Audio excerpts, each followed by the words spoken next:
My name's Pam Arms, and I'm part of the Speakers Bureau, and I'm a grateful patient, actually the parent of a grateful patient. So my role here is I go out to different events and talk to people about why donating blood and donating platelets is meaningful and what their gift means to a family like mine. 10 years we've been going out and doing roadshows and talking to people and talking about why platelet donation and blood donation is important.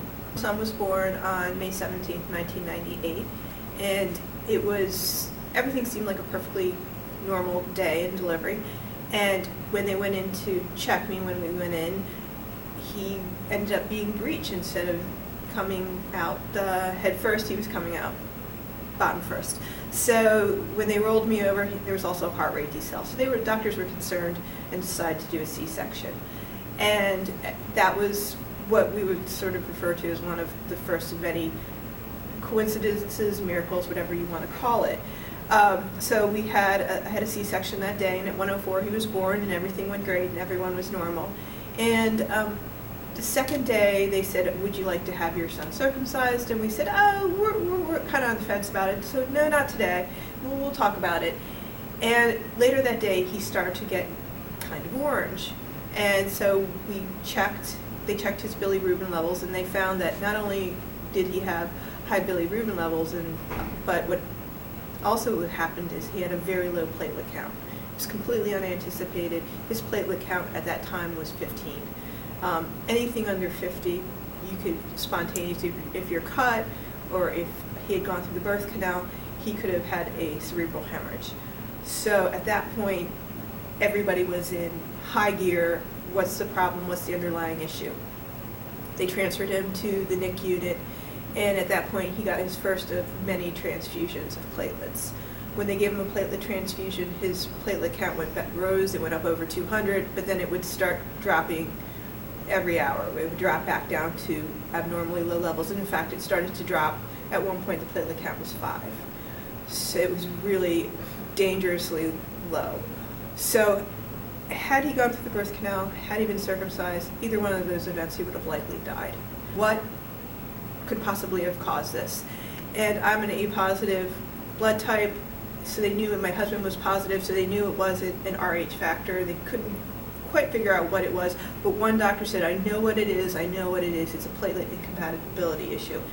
And in order to type for platelet testing at that time, they needed to take 8 vials of blood, both for my husband and I, to determine what our platelet types were. So I had just had major surgery, and as this is going on every day, he's getting a platelet donation just to keep his platelet count up.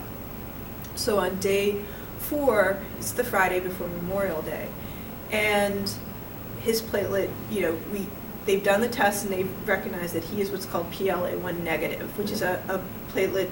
You have little tags on your platelets, and similar to RH factors, and it's very rare. But 1 in 100 people has a negative platelet type, but with babies being born, it's 1 in 4 to 5,000. So it's not very common. So when they figured this out, they said, this is it, bingo. We know what it is, and what the way to treat is to bring in a platelet donor who has negative platelets. Most likely donor was me, because I had the negative platelet type, but having had major surgery, my doctors were not terribly willing to clear me for more blood loss.